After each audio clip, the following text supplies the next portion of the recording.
Good morning. Welcome to Discovery Dialogue. Today we are going to be talking about entering into fifth grade, and we have Mrs. Walker here with us, who is a fifth grade teacher. We also have Miss Medley, our school counselor, and I am Mrs. Weller, assistant principal, and I am going to share my screen now and show the fifth grade pamphlet for the parents, and then Mrs. Walker is going to talk a little bit about the transition into fifth grade.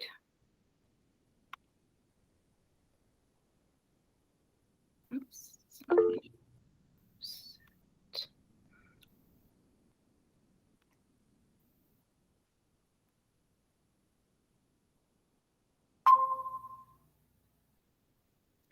Okay.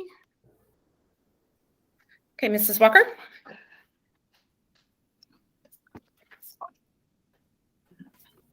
Good morning. I'm Mrs. Walker, Amy Walker. A little bit about myself. I've been here for 7 years as a fifth grade teacher.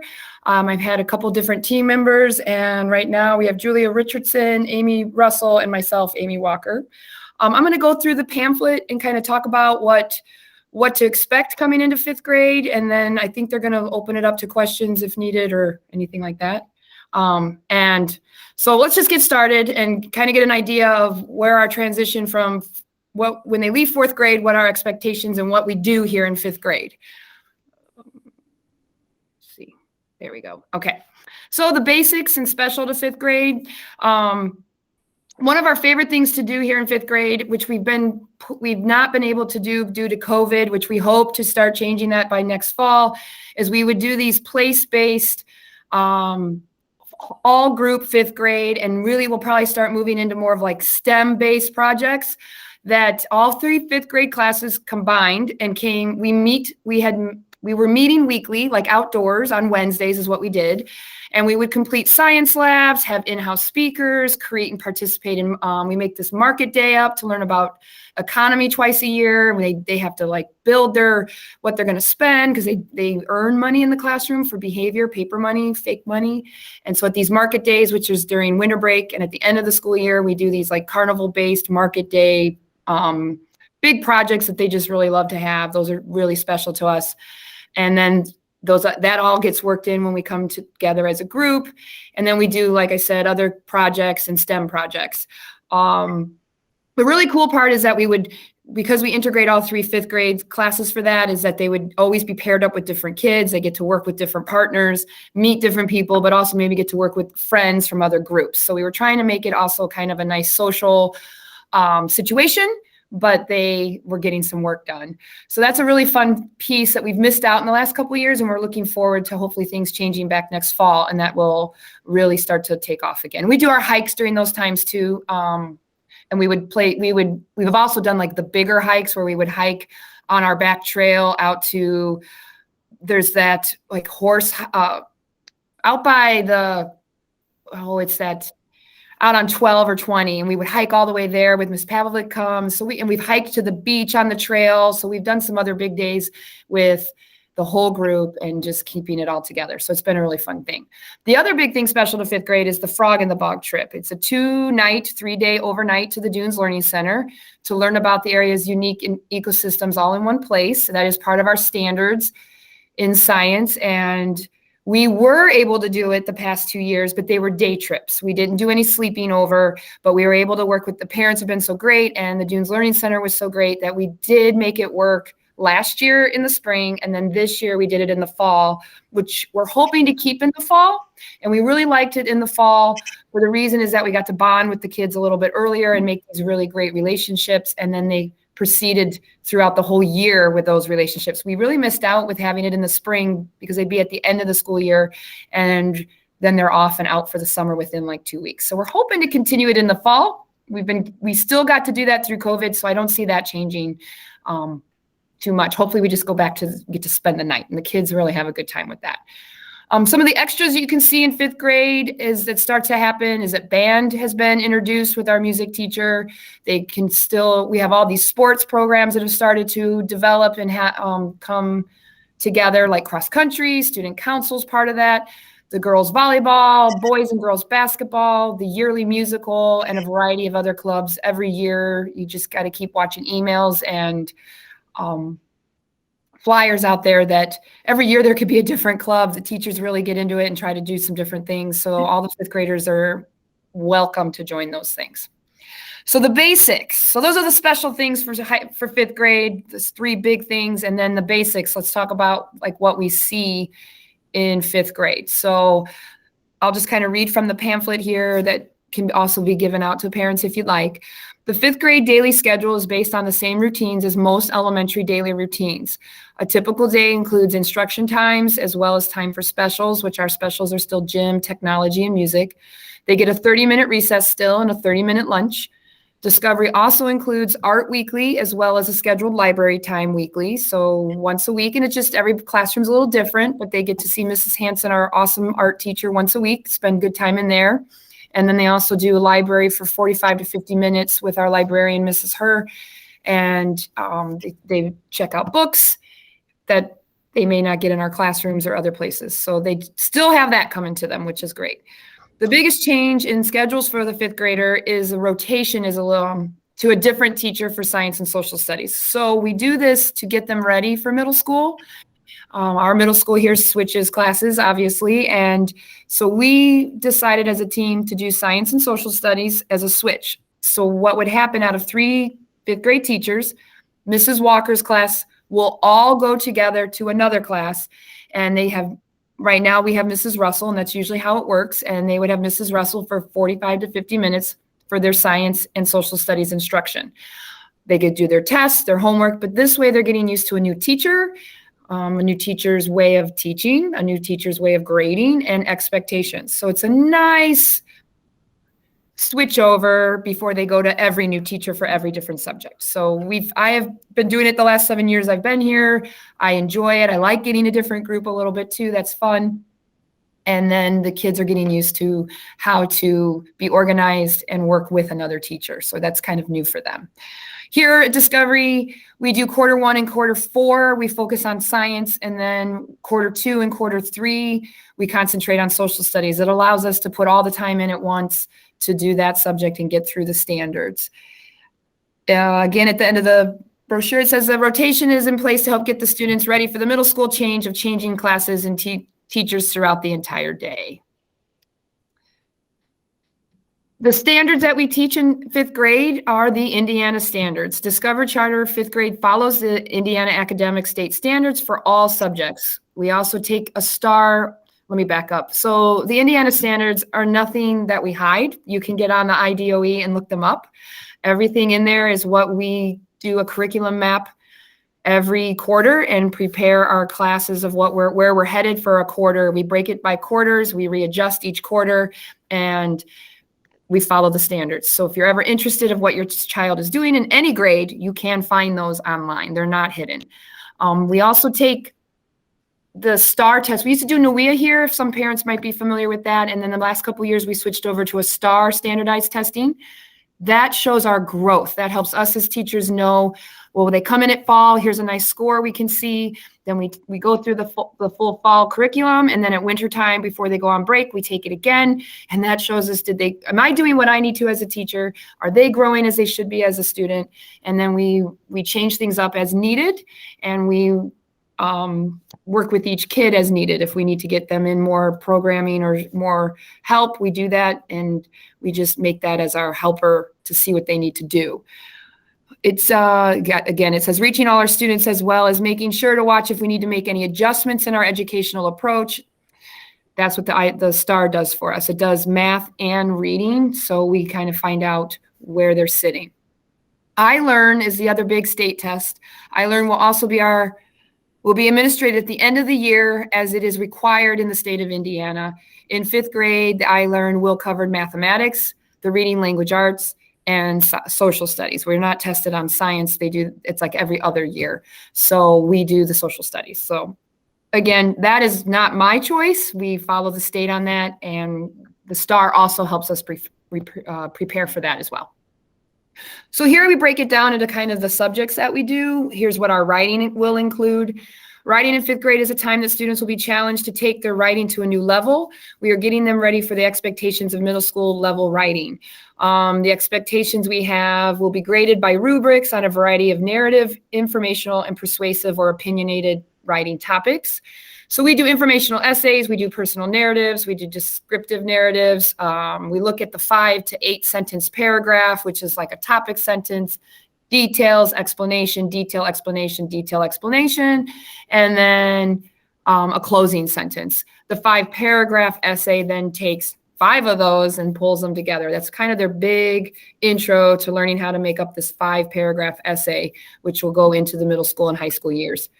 The persuasive essays, we work with a rebuttal in there and we set them all up. I think we do a really good job with graphic organizing. We chunk it, we break it apart.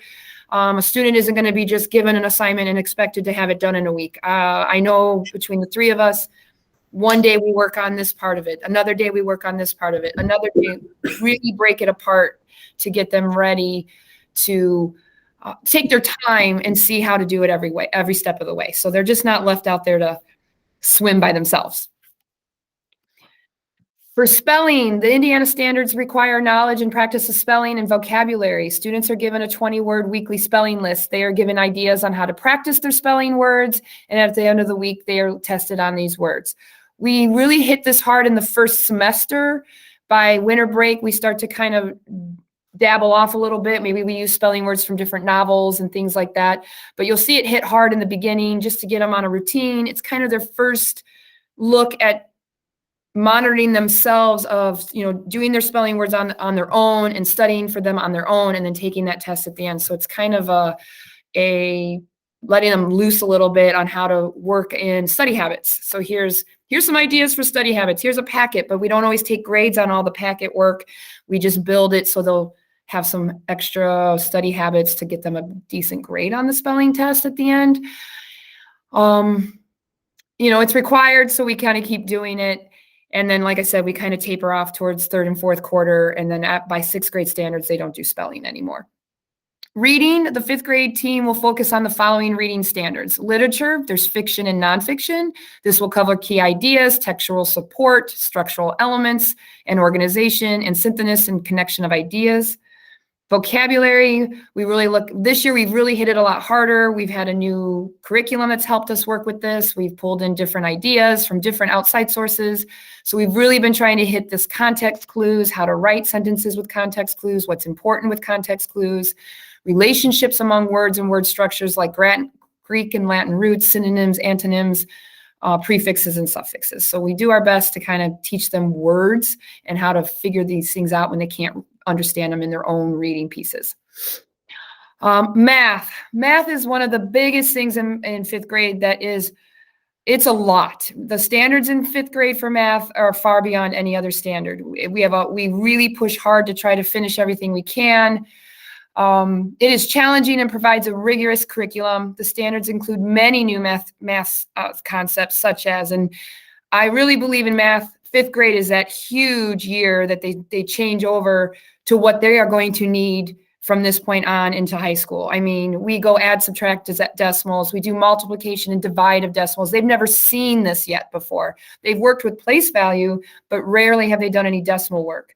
We do add and subtraction of fractions. This is where the only fraction piece they should know up to this point is adding and subtracting common denominators. Now they have to find uncommon denominators and make that work. Multiplication and division of fractions.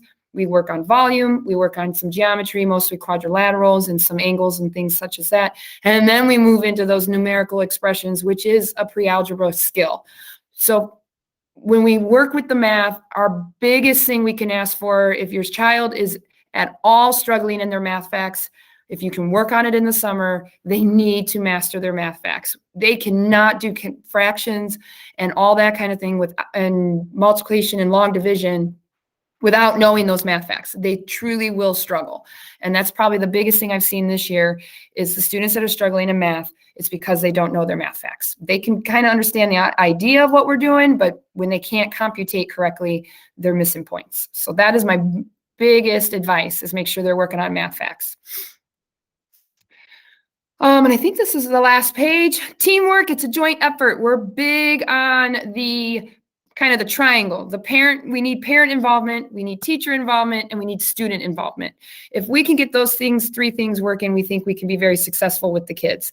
They need to turn in their work on time. They need to do their class and work on time. If we have a parent and we're emailing, we need to know that we have support at home and we're working together. And we are here to make the children be as successful as we can. We want them to move on to 6th grade and be excited and feel that they have all the skills they need. And with that, we do have to have a little bit of a homework policy. As far as we adopted this a couple years ago with the intent that it was the same as the middle school. If things have changed, it's due to COVID. We have to kind of leave things open and change things regularly. It's been a difficult couple years trying to make sure kids get things turned in on time. Digital versus paper is always a difficult situation. So we have had some leniency here and there, but this is the policy we start the year in and try to follow. Homework is due on the day specified by the classroom teacher. Homework will reflect lessons that were taught in the classroom. A student agenda, we do keep student agendas. Mrs. Medley orders those for us every year. So we try to teach them how to keep an agenda and a planner to keep them to work with them and them understand their homework assignments. We're also starting to work with them in Google Classroom and teach them the to-do list and how to look at that every day, because we use the Google Classroom platform for digital. We know we bounce back and forth with that all the time these days. As of yesterday, and e-learning, we needed to do that. Sorry, it's small print. Student agendas will help keep track of homework and be checked for completion with a parent signature daily until winter break. So we try to we try to check in with them every day and make sure they're doing it and the parent signing it. Teachers can change that up a little bit within the first and second quarter, but it's kind of a way to get us both parent and teacher and child on the same track, that they're writing their agenda. Mom and dad are checking it at night. They sign it. We look at it the next day and we try to reward for that. It might be funny money in the classroom or other types of classroom rewards that could be possible. After winter break, agendas will not be checked daily unless your student requires extra assistance. Turning in homework is a responsibility of the student. Since we are preparing the students to enter middle school, if homework is not turned in the day it is due, the following policy will start to take effect. So we look at the 10% a day grade. So it's 10% off the grade. Let's say they have 100%. They turn it in day 1 late, it's already dropped to a 90. Day 2 late, dropped to an 80. And so forth. After 5 days, any homework not turned in will be entered into the gradebook as a 0, and the assignment will be no longer accepted on that 6th day. It's just not accepted anymore. So they could get a 50% on the 55th day, and then after that, it's a 0. We do try to give reminders in 5th grade as much as possible. If it becomes a habitual, we reach out to parents as fast as we can. And we're always asking you check PowerSchool. We think it's even a good idea to teach your child to look up their own PowerSchool, and they start to learn where their grades are sitting and understand what a missing assignment looks like, because we'll take it. We just need to know where it's coming. They need to know they're missing it sometimes. We do provide a study hall at the end of the day. It is provided each afternoon during dismissal to give students time to start on completion of homework. The teachers are available during this time to assist them on any extra help. So right now, when we changed our time, most of us are starting I think the 3 of us are starting somewhere between 2:30 and 2:45. So they're given up to 30 minutes to 15 to 20 minutes. If your child's picked up from car line a little longer, they definitely will get that 30 minutes. It is hard to get a lot of kids to push into that, but we want to make sure parents know they are allowed to work on work. We don't really force it. We push for it, we encourage it, but it doesn't always get done. Their day is long and we understand that. But we are here, and I do have kids asking questions, and even my social studies class will come over from another class and ask for questions. So it's a nice mix. But I think that's me then. I got it all. So I hope that answers some questions. And if you need the flyer, we can email it. I don't think that's a problem. So thank you very much. Thank you, Mrs. Walker. Okay. Let me unshare this.